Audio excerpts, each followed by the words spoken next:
then it will be nice to everybody. Yeah, it's now full screen actually. It's okay, now it's fine. Very much fine, sir. Okay. Okay, all right.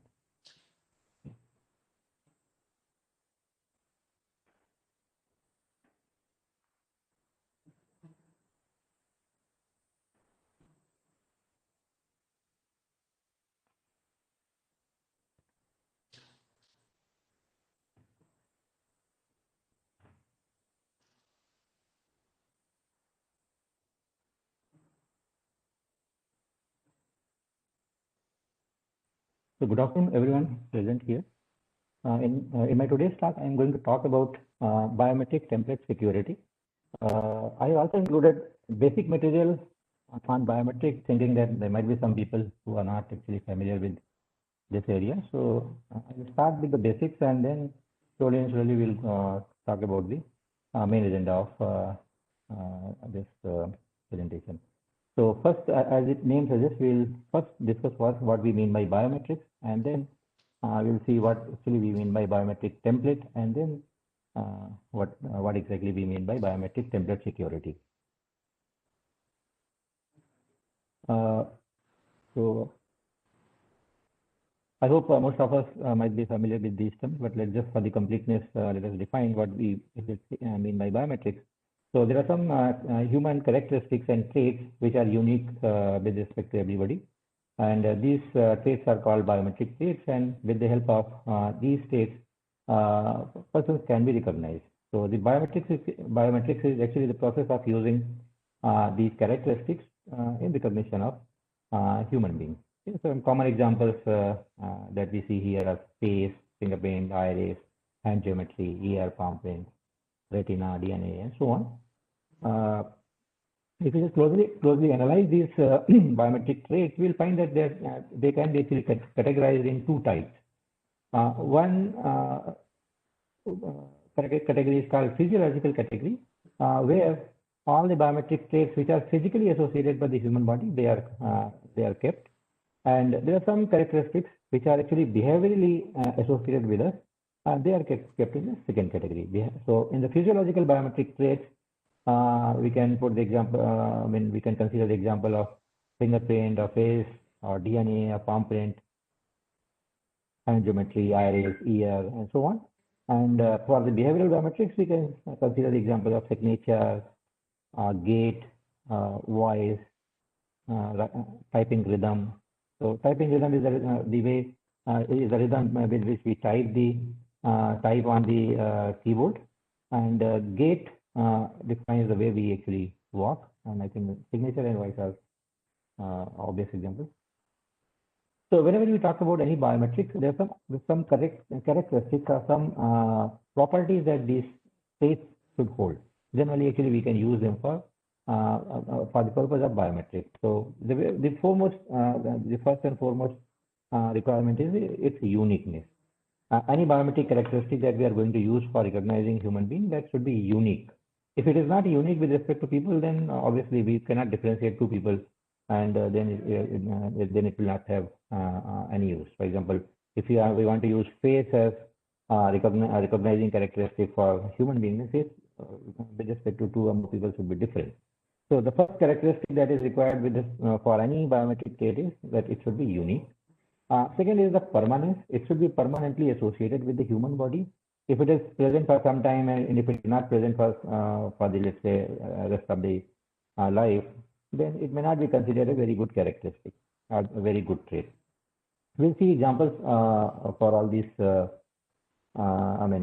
see biometric traits where we'll see that some of them will be following these characteristics, some of them will not be following very rigorously these characteristics. So the first characteristic is uniqueness, second is the permanence, and third is the measurability. Whatever characteristic we are going to use, it should be easily measurable. If something is very unique with respect to human, but if it cannot be measured properly, then also it will not have any use. Third is the performance. So it basically tells us how efficiently we can differentiate two people. So obviously we want a trait where the characteristics should be highly differentiable. Next is the acceptability.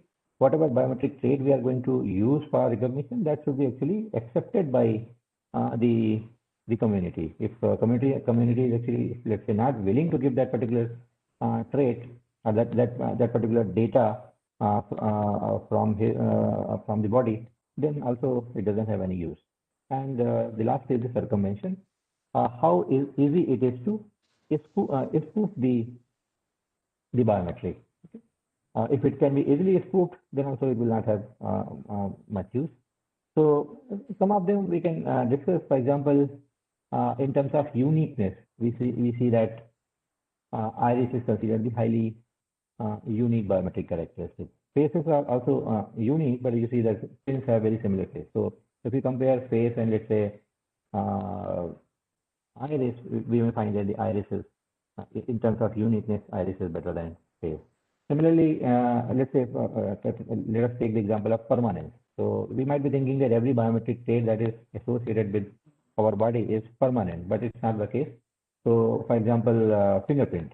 So when we use our print, slowly and slowly fingerprint actually deteriorates. If you see the liberals, their actually fingerprint will be very, very weak because they heavily use their fingers and hands.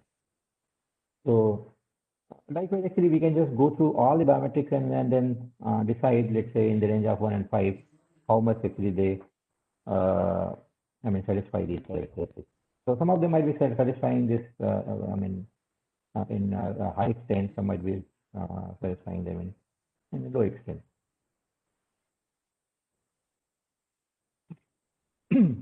Now, why? Let us discuss why we need biometrics. So traditionally, if the biometrics is actually not present, let's say, then how do we recognize people? So we know that our traditional ways of recognizing people are based on ID and password. If suppose you want to recognize somebody, you just ask that the person should show the ID card. Or let's say the computer wants to recognize someone, or your let's say mobile wants to recognize the real user, then it asks for the password. Okay, so traditionally, the common ways which are used for recognizing human being are based on tokens, and these tokens are the ID and password. But there are some problems with these methods. Like for example, if you are talking about the password, so then password you can forget. Or similarly, the ID, you may forget to carry the ID card. So this is one of the drawbacks with these characteristics, these ways of recognizing the human being. Similarly, for the password, somebody can easily guess your password. So to overcome these characteristics, we have an alternative, which is the use of biometrics for human recognition.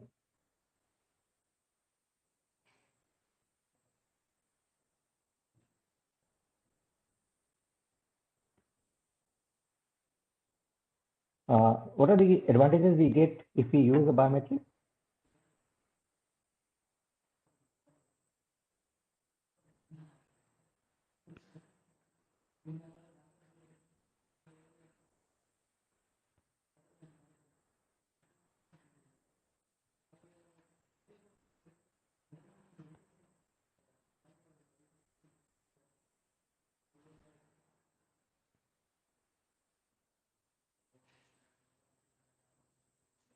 Sorry.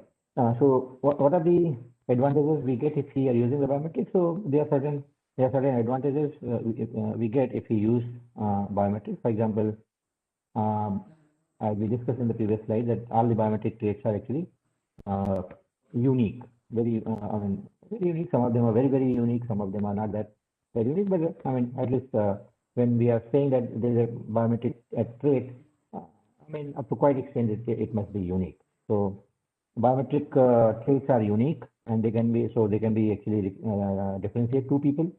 And similarly, we don't need to remember our biometrics because this is associated with our body, or it is associated with our behavior.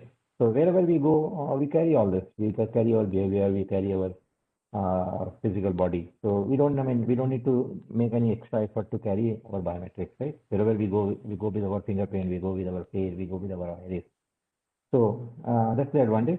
And next is, it is difficult to imitate. So for example, if you compare the password and any biometric, then relatively it is difficult to imitate the biometrics. But for example, password can be easily guessed. But if someone has to spoof your face, more efforts are required. Okay. And the last advantage that I've listed here is the physical presence. So whenever somebody wants to recognize as himself or herself, that person needs to be present at that particular place. If the person is not present, then he cannot be recognized. So that's also another advantage. Whenever we are using any biometric system, there are two important steps to be followed. First is the enrollment step, and next is the authentication step. Enrollment basically says that if you want to use any biometric system, first you have to enroll yourself with the biometric with the system. Unless you enroll yourself, you cannot make use of the biometric system. For example, if let's say you want to use biometrics in your biometric in ATM, you want to fetch the money from the ATM using your biometrics. So the first requirement is that you have to go to the bank and you have to register your fingerprint. So that's the first thing. That's called the enrollment. And second is the authentication. Once you are enrolled with the system, then next time when you go and use your biometric, you can be authenticated by the system. So if you take the example of, let's say, ATM, once the bank has enrolled your fingerprint with the system, the next time when you go and use ATM, you will be recognized based on a fingerprint. If you just see the detailed architecture of any biometric system, then we can actually categorize various processes that happen in the process of biometric recognition. So the first is, if you start from this block, this is the first and foremost requirement of using any biometric system is to collect the biometrics. So suppose you want to use face, you want yourself to be recognized by the system using face, then you have to produce your face. There should be some sensor which collects your face. Or let's say you want to give your fingerprint, then there should be fingerprint sensor to take your fingerprint. So the first requirement is or the first step is the use of sensor by which the biometrics is being collected. And second is the pre-processing. So whatever biometric we have collected, that may not be of very good quality. Maybe like, for example, face might have some problems like illumination, contrast, or noise. Similarly, fingerprint may also have similar problems. So we have to first pre-process the data so that the data becomes clean and it becomes usable. Once data is clean, then we go for the feature extraction. That means we actually try to extract the unique characteristics from the acquired data. And in the process of actually recognition, when we try to recognize a person, we don't make use of entire data that we collected from the biometrics, from a particular biometric. We just make use of certain characteristics acquired from that biometric data. For example, if you have, let's say, collected complete face from the complete face you have collected through camera, but when you are going to recognize, you are not going to use each and every pixel of the face. अरे मी काय म्हटलं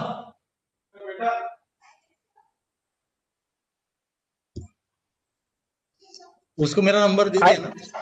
I request to all participants. तो जैसे उसका number आएगा. All participants, please mute yourself.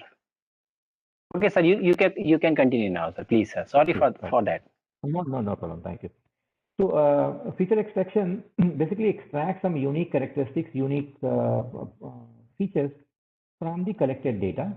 So in case of using the entire data that we collected, we can only make use of these features for the process of recognition.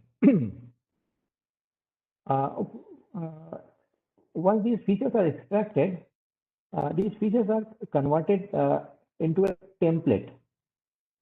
Sometimes the feature and template, you will find that will be the same thing. Sometimes from the features we extract some further information, and that information will be only used for the recognition. So sometimes you will find that these two steps are,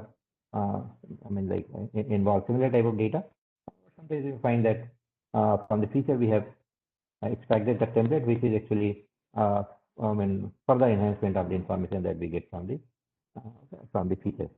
So from the raw data, let's say face, we extract some unique features, and from those unique features we make a template. And this template, if you are, let's say, in the starting phase of using the system, using the enrollment process, that required data need to be enrolled with the system. And if the user has come second time, then the acquired data can be used for the verification. So if the second time the person has come to use the system, then acquired data can be directly sent to the matcher. Matcher will get the respective already stored data from the database, and then both of the data will be matched, and then based on that, if the matching is there, then the person will be accepted, and otherwise the person will be rejected. These are few examples actually where I've tried to show some features from the biometrics. So for example, if you are using the face recognition, so in face recognition, we don't make use of each and every pixel of the face. We extract some unique points from the face, and then from those unique points, we make the template. These unique points, in a simple term, we can say that these unique points are basically, let's say, the endpoints of eye corners, or they are the eye corners, and then nose tip, in the mouse part, the 3 points, the end of mouse and the middle point of the mouse wizard. So these points, let's say a set of 8 points that we get here, these define the features, and in the further processing, only these 4 points are used.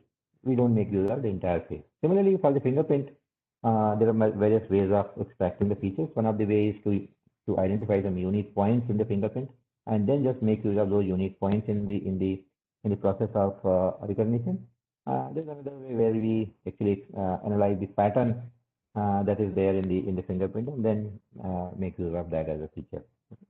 So the important point here is to understand that in case of using the entire data that we collected from a person for a particular biometrics, in case of using the entire data, we extract some unique features, and then with the help of those unique features, we generate a template, and the template generated using these unique features is only used for human recognition. Okay. In this particular presentation, we are going to talk more about this part, because if you remember the title, it was biometric template production. So we'll mainly focus on this part of the biometric process.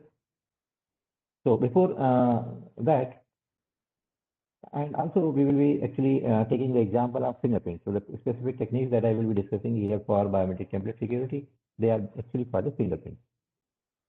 So before proceeding, let us first understand when we are talking about a fingerprint, then what are the features that we extract from the fingerprint, and how do we perform the matching. So in the fingerprint, as we know that any fingerprint is actually the collection of these ridges, or these lines. These lines are called the ridges, and there is actually some characteristics that these lines have. So if you analyze closely these lines, we see that these flowing lines suddenly stop at some point, or a flowing line suddenly bifurcate actually in 2 lines. So these points where a flowing ridge stops are the point where a flowing ridge bifurcate in 2. These locations are actually unique with respect to human beings. So for example, one person who has, let's say, a end here at this particular place, another person may not have the end at the same place. I mean, every fingerprint will have these ridges where the ending and bifurcation points will be there, but the location where they exist for different individuals, that will be different.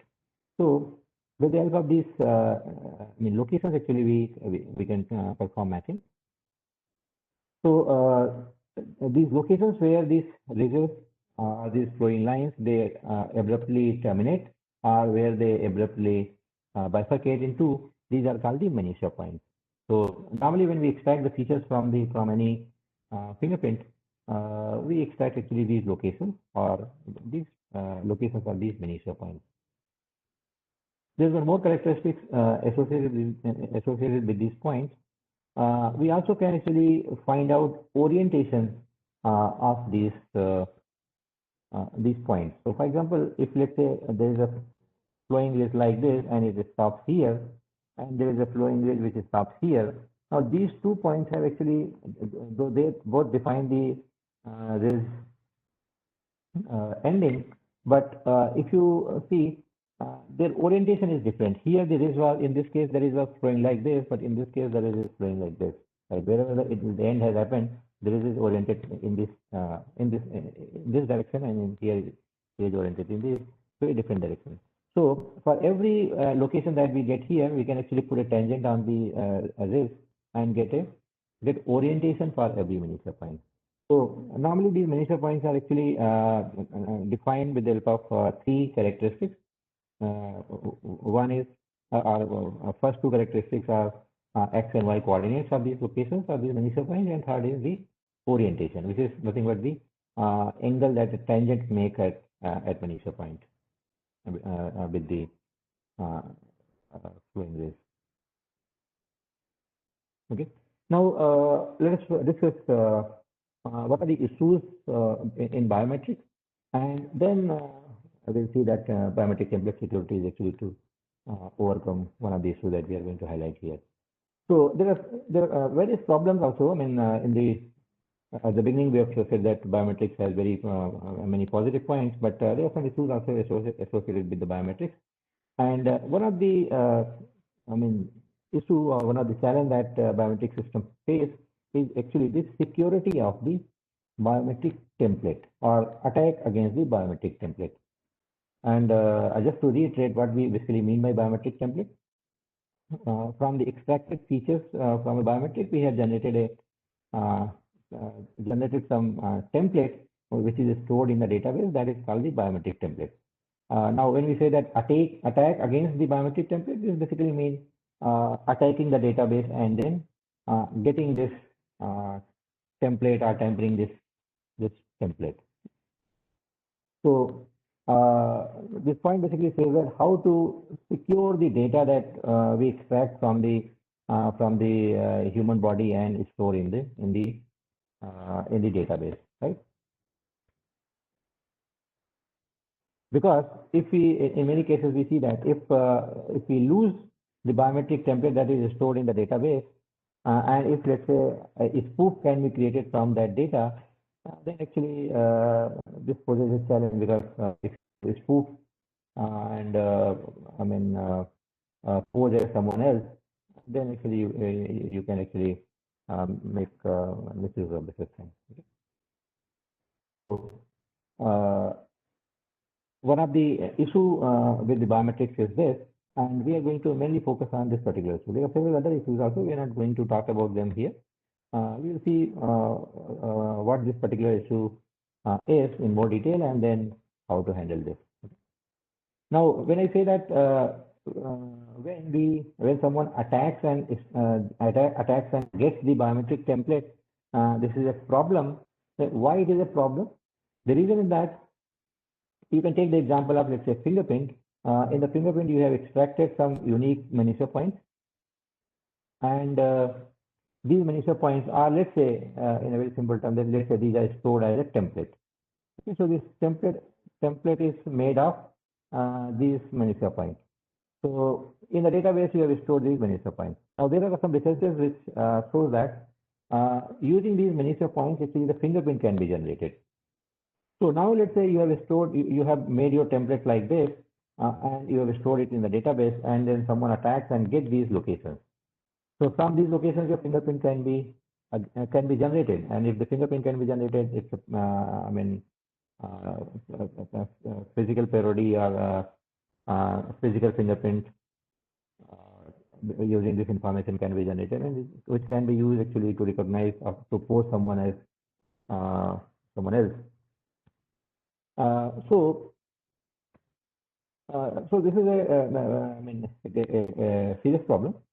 But if you think about this in detail and compare it with the password, let's say, in case of password also there are chances that we lose our password. But one advantage with the password is that if we lose our password, we can actually generate a new password for ourselves. But that's not the case with the biometrics, because biometric cannot be changed with respect to a particular body. If, let's say, I have a particular kind of fingerprint, and suppose somebody steals my fingerprint, then I don't have any option of changing my fingerprint, because fingerprint are these features that I am getting from my fingerprint. These are unique with respect to me, with respect to my finger. And if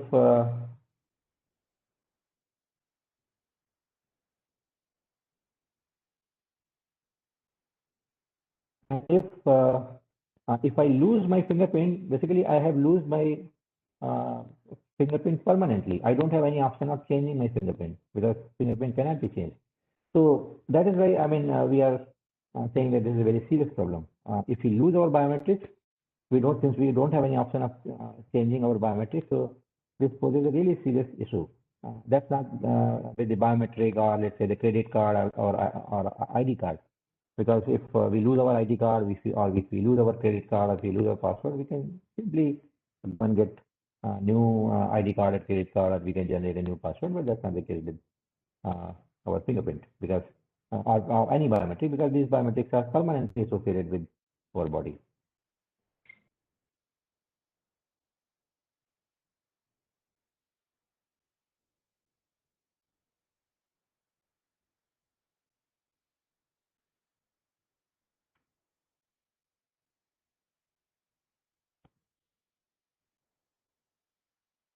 So because of this annotation, actually, I'm not able to move my slides.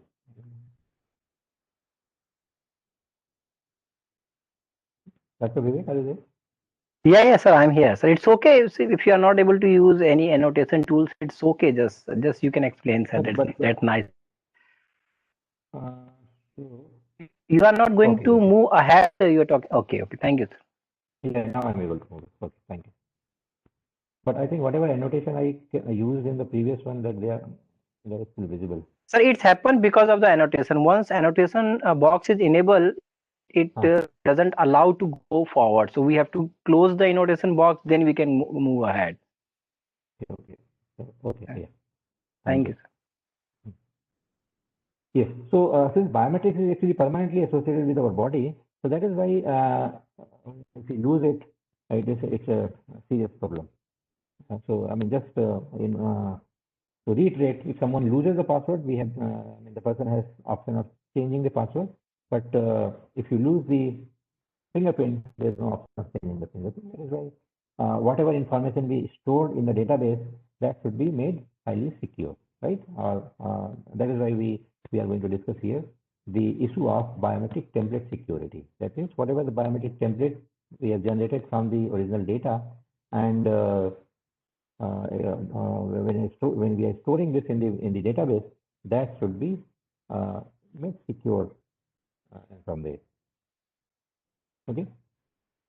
So one way of making the biometric secure is like, let's say, by doing some kind of encryption or things like that. But we are not talking the security in that respect, because even though, let's say, you have made it encrypted, but if suppose somebody can decode it, then again you are going to lose your original biometrics. Right? So here we are going to pose the solution in a different way. So when we talk about the biometric template security, we basically want that there should be some provision so that if we lose our biometric, we have option of changing our biometric, right? And this property is called revocability. We want basically the revocability, and this revocability option is available with the password, with the credit card, or with the, let's say, ID card. Because if, let's say, we lose our password, then we can revoke our old password and we can create a new password. Similarly, if, let's say, we lose our ID card, then we have option of revoking our ID card and then generating a new ID card. So the similar option we want in case of biometrics. So one thing is obvious here, that if, let's say, we are using the fingerprint, from the fingerprint we have extracted the unique locations, and let's say these unique locations are stored in terms of these XY locations and the minutia type. Yeah. And let's say we can also include the orientation information that we discussed at the beginning. And this type thing, as we discussed, there are two types of minutia points we discussed. One was bifurcation, and another was ending. So we can assign 0 to one type and 1 to another type, and then based on that, we can have this value for every minutia point. So normally, I mean, you can say in extended format, any minutia point is represented using these four values. Two are the XY locations. Third is the type of minutia, and theta also can be included here, which is basically the orientation of every Manisha point. Now, if we want the facility of the revocability, that means if we lose our template, we should have option of regenerating or replacing our template with a new template. Then this is obvious that we cannot store this original data in the database, because if we store our original biometric data in the database and if we lose it, then obviously we don't have any option of changing it, because you don't have option of cutting your fingerprint and replacing it by the new fingerprint, right? Or in the face, or in case of iris, in any biometric, you cannot replace your biometric with a new biometric, because that is permanently associated with the body. Okay, so when we are talking about revocability, one thing we should understand from here, that we are not going to store this original information in the database. We are going to do some kind of transformation on this data, and then we are going to store that transformed values in the database. And when we are doing this gives us the advantage that if we lose our data that we have stored in the database, we can use a different kind of transformation on the original data, and then get a new transformed values, and we can again further make use of our biometrics, right? So that is the advantage we get if we make our biometric template revocable. We'll see this in more detail. Now let us first understand. So whenever we are saying that we have an ideal biometric system, or we have an ideal biometric template, what are the expectations that we have? So the very first expectation that we discussed in the previous slide is that it should be revocable. That means if whatever biometric template that was generated from our biometric data, if it is compromised, we should have option of changing that.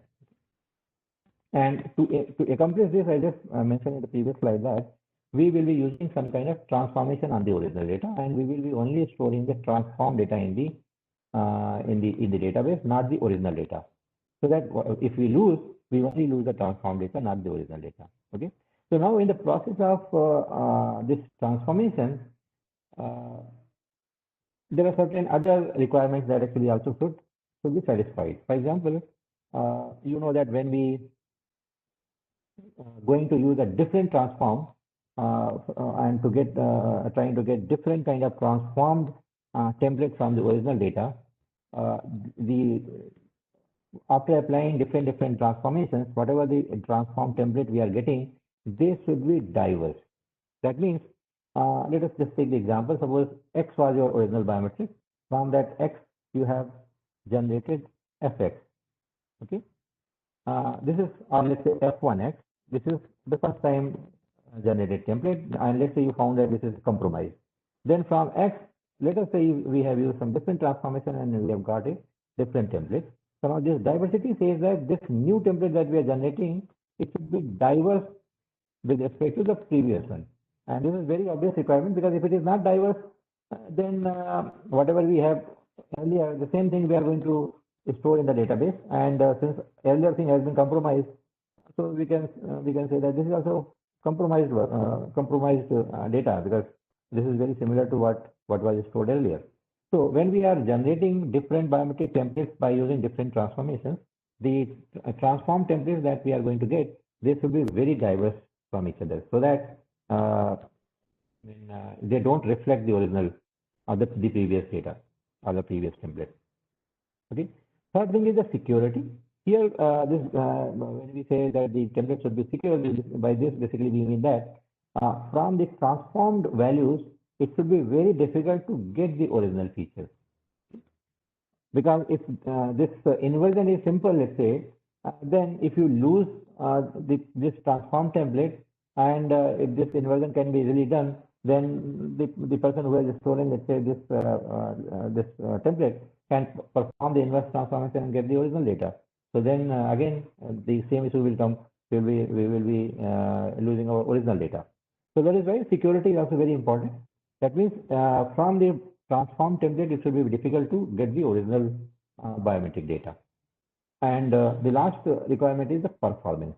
Now, as we are discussing here, that when we are going to use a particular biometric, we are not going to use the original features, we are going to use the transformed features. So now, because of this transformation, our performance of the biometric should not go down. For example, fingerprint. So when we are using original Manisha points the fingerprint gives some performance. But now when you are using the transformed template obtained from those miniature points, if this transformed template is not able to differentiate people efficiently, then that template security technique cannot be also considered good. Okay. So we want revocability, but along with revocability, the template should also satisfy diversity, security, and performance requirements. Okay. So in this presentation, we are going to see revocability part, and then along with the revocability, we will see that these other things will be also there. So what we basically mean by revocability, just to again reiterate, because here our main focus on this. So we want a template, or we want a biometric system in which, if we compromise our biometric template, we should have option of replacing our compromised template with the new template. So that's what we want, and how we are going to achieve, as I said, that we are going to use a kind of transformation on the original data, and whatever transformed template we are getting, that is only going to be stored in the database. We are going to store the transformed template, and whenever any compromise happens, then this transformation will be changed and we'll get the new template from our original data. So to get this revocability, or to make the security of the biometric template, we have research going on in the topic of biometric template security, and our main agenda of this presentation is to discuss a few techniques on biometric template security. If you just browse through the techniques available in the literature for biometric template security, they can be actually classified in two categories. One are called the cancelable biometrics, and another are called the biometric crypto systems. Whatever we are going to discuss here will actually fall under the first category. So we are going to discuss basically the cancelable biometric, which basically consists of, this is based on the transformation. So it consists of intentional, repeatable distortions that we are going to have on the biometric signal based on some transform. And also one more thing we can again understand here, I emphasized that in the previous slide, that when we are now going to compare the two biometric states, the two version of a particular biometric state for a particular person, we are going to perform this transformation in the transform domain. We are not going to perform the comparison in the original domain, as I just said here. So when, let's say, X was the original biometric, but from X we have got FX or F1X. So when we are going to recognize a person, we are not going to use X, we are going to use F1X only. So this comparison is going to happen now in this transform domain only. Okay. So now let us discuss what we mean by cancelable biometric.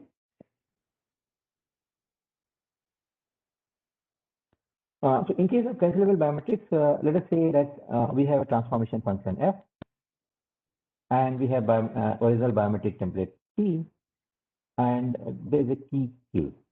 Now this key will be actually a very prime thing here.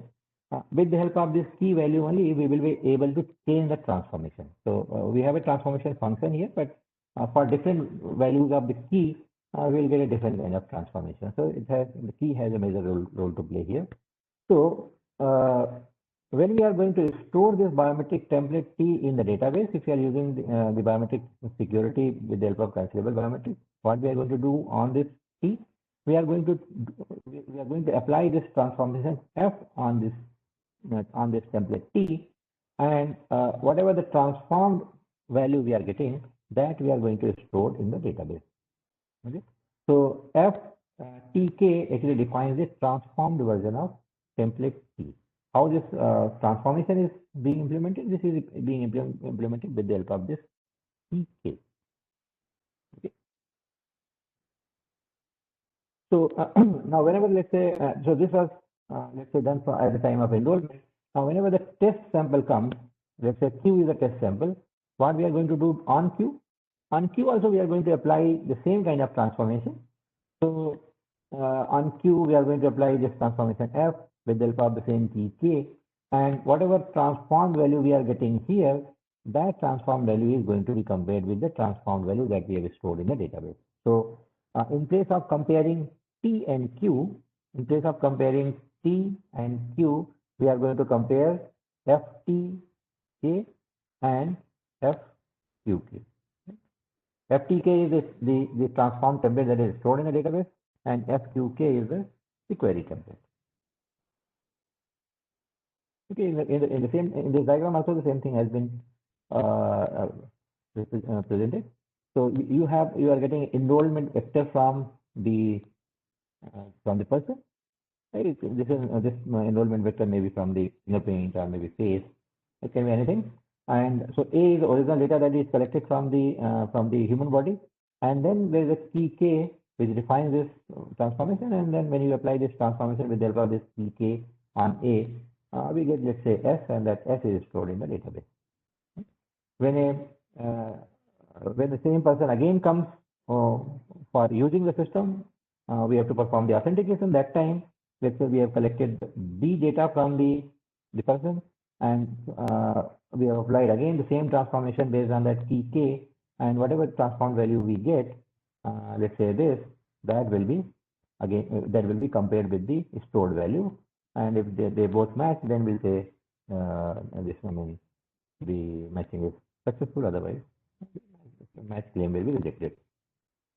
Now, when someone tries to, let's say, attack or someone tries to pose himself or herself as someone else, then what will happen? So again, here the biometric data will be supplied C. Let's say that the biometric data that is supplied here is C. But this person will not be knowing what was the K, because this K is, we'll see that later, that this K is a secret thing. It will be only known by the user or maybe the system administrator, we can say. It is not publicly available, right? So the person doesn't know what is this key K which has been used to perform the transformation in the original case. So if a different key is used here, obviously we are going to get a different transform template, and that different transform template will not be matching with the original template that is being stored in the database against a particular person. So suppose if this person wants to pose as this person, then since this person doesn't know the key K correctly and is using key J, the transform value that we are going to get here will not be same as what was stored for this person. So that way we can say that this claim will be rejected. And then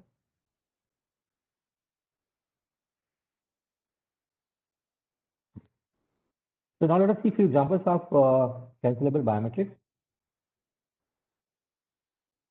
And here again we are going to use, as I stated in previous slide, we are going to use a transformation function, and we are saying that we are going to use non-invertible transformation function, so that if from X, if you have got Fx, a transformed value, then from this Fx it should not be possible to get original X, right? As I just mentioned earlier also, because if this is possible, then if you lose this, it is same as losing this, because if the person gets this one, he or she can perform the inverse transform and get X.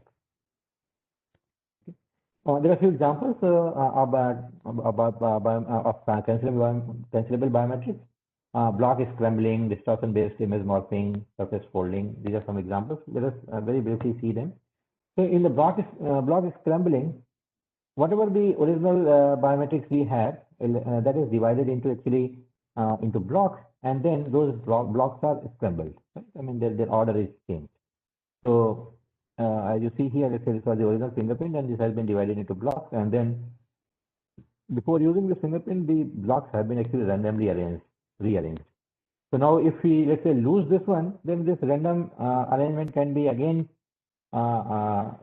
changed, and a new arrangement can be obtained from the original biometric, and that way, if you lose this this biometric data that is stored in the system, we will be able to replace this with the new data. Okay, similarly, there's another example here. Suppose this was the biometric where we have divided into it into the blocks.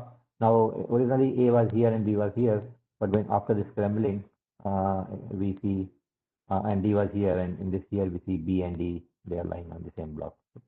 So this kind of random transformation, random permutation of the blocks can be used to distort the original data or just transform the original data to get a new kind of data for the purpose of recognition.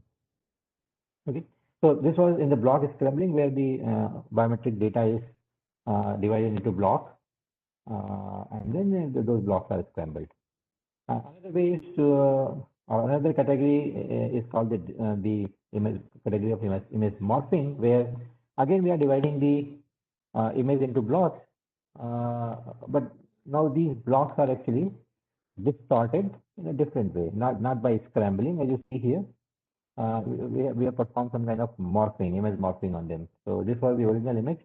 Now in place of using the original image, every block is morphed, and whatever after morphing we are getting, that is being used for the purpose of feature extraction and recognition. In both examples, we see that we are going to perform this transformation on the original data. This is important to remember, not on the features. This is being performed on the original data. Like here, original face is being morphed. Here, original fingerprint is being morphed.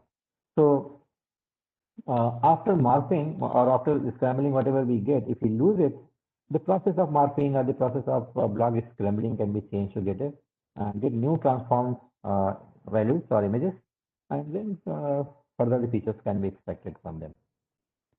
So in both these examples, after scrambling or after morphing whatever we get, from there we are going to extract the features and going to use them for the purpose of recognition. As I said, the morphing can be also performed, or this kind of transformation, as we see here, they are performed on the original data. They can be also performed on the features that we extract. For example, from the fingerprint, we have extracted some minutia points, and the minutia point we perform this kind of transformation. And we can perform this transformation in the Cartesian plane, or we can take the data into polar coordinate system, and then we can perform the transformation there. So these are a few examples. In this presentation, we are mainly going to discuss an example of fingerprint, an example of biometric template protection for fingerprint, that is called fingerprint shell, and another technique which is extended version of the fingerprint shell. And this fingerprint shell technique also falls in cancelable biometrics. So the three examples we have seen here: block scrambling, distortion-based image morphing, and then this third example here. Maybe we consider that there is a fourth example of biometric template security where the cancelable biometric is being used. So this is this is an example of cancelable biometric. We can assume that we are going to use some kind of transformation here on the biometric data. In the earlier examples, we have seen that transformation has been applied on original biometric data, and it has been also applied on the features. In this particular technique, this transformation is going to be applied on the features, not on the original fingerprint data. So what kind of features? So we need to understand what kind of features we are going to use here, and then we'll see what kind of transformation we are doing there. So in this particular technique, as a feature, we are going to extract the initial points of the fingerprint, and then there is a center point in every fingerprint that's called the singular point in the fingerprint. And this point actually has, if you analyze all these ridges, you see that these ridges flow like this. Okay? So if you go from this side to this side, considering let's say the highest, this tip of these flowing ridges, then we'll find that there will be innermost ridge here, where this point on the ridge will have the highest curvature. Right? As you can visualize from these ridges, that when you are moving from this side to this side, the curvature of this, or you can say the peak curvature of these ridges is actually increasing, because they are getting more and more bending as we go deeper. So the innermost ridge, whatever the highest curvature point we have here for the innermost ridge, that is actually the tip. This particular point where this ridge has the highest curvature is called the singular point. So in this particular technique, we are going to use a distance of minutiae points from this singular point as features. So what is going to be the feature for us? If let's say we have the 4 minutiae points here and this singular point here, then our features are going to be the distance of this minutiae point from the singular point, this minutiae point from the singular point, distance of this minutiae point from the singular point, and distance of this minutiae point from the singular point. That means we are going to get 4 distances, and those distances are going to be used as feature in our case. Okay, and with the help of those distances, we'll see that we will be able to get a unique curve representation for a fingerprint, and this new representation will be actually serving as a biometric template for us. So this exact process we're going to discuss in the next slide, but what we are going to get from the fingerprint is first we have to extract these distances D1, D2, D3, D4, whatever number of points we have in the fingerprint. From the singular point, we have to calculate the distances of these minutiae points, and from those distances, we are going to create a curve. This curve is called the shell curve or fingerprint shell.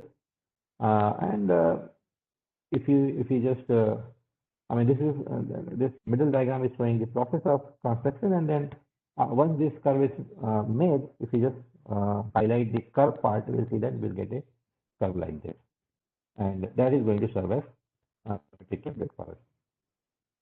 So what are the steps? What are the steps involved to go from here to here? That means to generate this shell representation or this curve, fingerprint curve representation for the given fingerprint image. So these are the steps. First is obviously we are going to use distances from the singular point. So we have to extract the minutiae point there, and we have to extract the singular point. These 2 points, once there, these points are extracted, then we can compute the distance between minutiae point and the singular point. And once these distances are available from here, then the process of fingerprint shell or fingerprint curve construction can be done. So what are the steps involved here? In terms of text, let's just see them here, and then in the next slide we are going to see them visually. So in the process of this curve construction, first we have to sort the distances that we have obtained, and then we will be making use of a key D0, and this key will be actually with the help of this key we will be generating the spiral curve. So we have to first sort the distances, and then we have to decide what is the value of D0 or the value of key that we are going to use, and then with the help of these two things we are going to construct the curve. Okay. So as I just said, so what we have to do first, we have to sort the distances that we have obtained in the from the fingerprint. Let us say that D1, D2, D3, these are the sorted distances obtained from the fingerprint, and D0, let's say, is the user key that we have defined. So from the using this D0, we get the distances sorry, like this here, where D0 has been added to those distances. So from the D1, we get D0 plus D1. From D2, we get D2 plus D0. D2 plus D0, or from D3, we get D3 plus D0, and so on. So on every D1, D2, D3, or Dn, we have added this value D0. And with the help of these added distances that we are getting here in the last step, we are going to form that curve. How we are going to form that curve? Again, in terms of algorithm, let us see it here, and then we're going to see visually in the next slide. So the process actually involves drawing contiguous right-angle triangles with one point common to all the triangles. We'll see that in detail in the next slide. And all these distances that we have got here, they are actually, these distances of the minutiae points are actually going to be the hypotenuse in these triangles that we are going to make here. And the points of the curve formed, I mean, in this procedure, they are actually stored in the database in the form of this spiral curve. Let us see one example here. So how we are going to form this curve from the given fingerprint? So as I said, we have already obtained D1, D2, D3, these distances. We have added the values of D0 to all these distances, and then they have been also arranged in the sorted order. So let us say D1 plus D0 is the least one, D2 plus D0 is the next one, and then D3 plus D0 is the next, further higher, and so on. So these values are with us, and as this process says that the process of this curve construction involves drawing contiguous right angle triangles. So how we are going to draw these right angle triangles, that is explained here. So we have already decided with P D0. So we know the value of D0, and let us say this is the origin 0, 0. So at origin 0, 0, we to get this spiral curve, the very first step is to draw a horizontal line of distance or of length D0. So when we draw that, we get this particular point.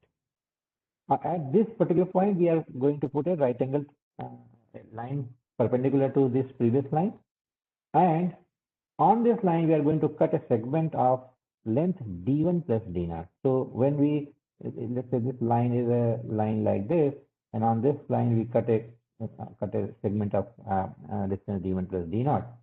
So we get this new line. And with the help of this new line, we are going to actually define this next point, this at that intersection. And again, at this particular point, with respect to this line, we are going to put a perpendicular line. On this perpendicular line, let's say the line is going like this. We are cutting this arc with the help of length D2 plus D0. So with the help of, if you're using D2 plus D0, let's say it cuts it here. So this gives us a new point. And similarly, again, we make a right angle triangle here, perpendicular line, and on that line we cut a segment of size D3 plus D0. This will give us the next point. And we can keep doing this depending upon how many steps or how many such triangles we have to make. That depends how many Manisha points we have. And so if we have n Manisha points, we will see that we'll get such n triangles. Now, once this triangle formulation is done, then you can just extract out these points, and they are actually they will form the spiral curve or fingerprint curve like this, and this curve will be used as a template. And we can see that this curve will be unique with respect to every individual, because these distances that we have used in the curve construction, these distances will be different for different individuals. Because why these distances will be different? Because initial locations are different from different individuals. So these distances will be also different, and because of that, whatever spiral curve we are going to get here, this will be also different. Now, when we have in this curve here, we are not able to visualize this curve as a spiral curve, but if we have more number of points in the Manisha point, we will see that this curve will be like this. This is the step where we are showing those right angle triangles, and then only when we highlight the points of the spiral curve, we get this kind of spiral curve. Okay. So now, in place of using the fingerprint Manisha points, we are going to use these locations. I mean, this transformed values of the Manisha points, which are in the form of spiral curve. Okay. Now we have to discuss, as I said, that when we are going to now perform the matching, we are going to perform matching with respect to these transformed templates, right? So in place of matching the Manisha points, or in place of matching the two fingerprints using with the Manisha comparison, we are going to match now the two fingerprints by using this kind of spiral representation. So this spiral representation is actually kind of geometric shape. So there is a popular distance measure which is used to carry out this kind of matching or to match the two geometric shapes. That's the Hausdorff distance. So to match this curve here also, we can make use of the Hausdorff distance. And mathematically, the Hausdorff distance is defined like this here, where we are comparing two sets A and B. A is again a set of, let's say we can say the coordinates with defining one shape, and B is another shape defined with the help of another set of coordinates. Okay. Now the important thing is to discuss when we are going to use this transformation or this technique. Are we able to achieve the properties that we discussed at the beginning?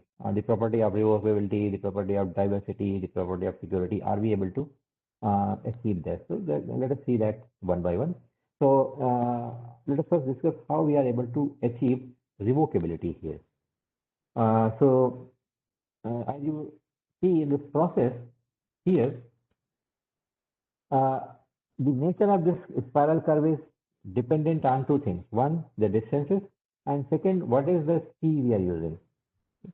So you can see that if D naught is, the fingerprint is same, but if this D naught is changed, in case of using this curve, we'll again give it a curve, but that will be a different curve, because if the D naught is changed, then the starting point, this, let's say here you have a starting point as, let's say 10 comma 0, then you may have a different, I mean, let's say and D naught is 50.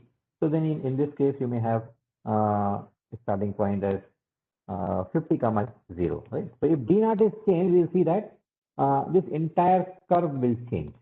So let us say that you find that when I mean, in the database you have stored this fingerprint template and it has been compromised.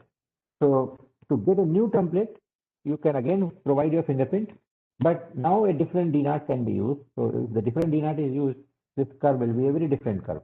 So that way, you can say that by changing D naught from the original biometric data, we can generate a very new curve.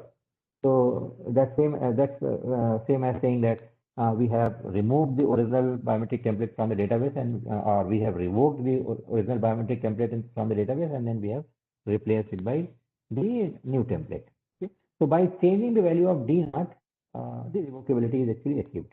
And security basically refers to the invertibility property of the transformation that we are using. So here you see that it is very difficult to achieve the original values from the template. Going reverse is difficult. It is not easy to just consider this curve and then get the original distances or the Malaysia points.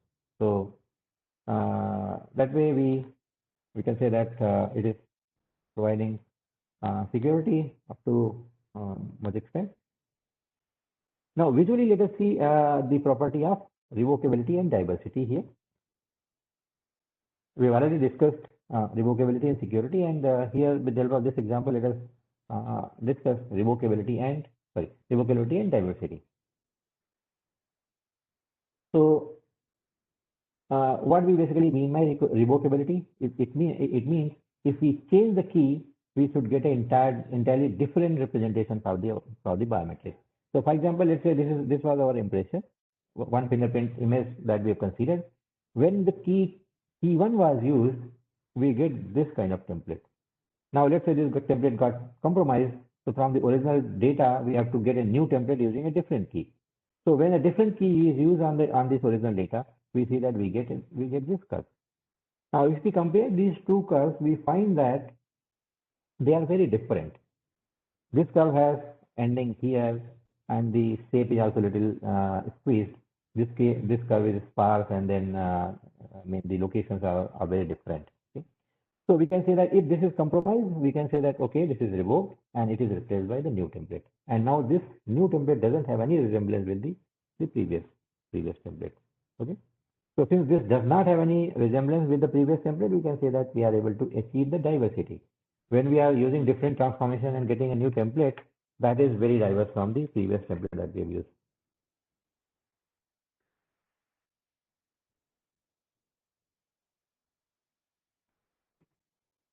So I think with I had plan of discussing another technique here, but I guess now the time is running out. So I think I should stop here and take a few questions if there are any. Yeah, I request to the participant, you may unmute yourself, ask the question you have. Otherwise, you may write on the chat box. So some questions there, sir, applicable to iris identification also, like a regarding the fingerprint identification and pattern matching you have talked about. They are looking the same method or similar method we can apply for the iris identification and recognition. I think directly this method cannot be used for the iris because this kind of normally in iris we use textural property. Right, we don't use any I mean like unique points extracted from the iris. So this method cannot be directly applied to iris. I think, in my view. I hope please, sir. Yeah. So for different actually biometric traits, you need a different kind of approach. For example, here we are using locations, so maybe this cannot be directly applied to other techniques where we are using some different kind of features like textual features. But for example, let's say you are using locational features in some other biometric trait, then this can be extended. And another question is that it is more application oriented like that. Somebody is asking, is biometrics applied to the plant also? Can you apply the biometric to the plant? Yeah, actually, I mean, I cannot comment exactly on that because I mean, I'm not expert in that area. Yeah, because same because we are not going to identify the particular leaf that was already stored in the data again to re-recognize it. Similar methods I think we can use for the pattern matching if they can apply. No, we do I think plant classification using the properties of the leaf.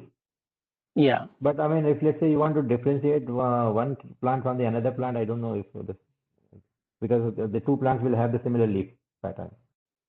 Yeah. So, Yes, sir. Yes. But in biometric, we say that one person is different from the another person.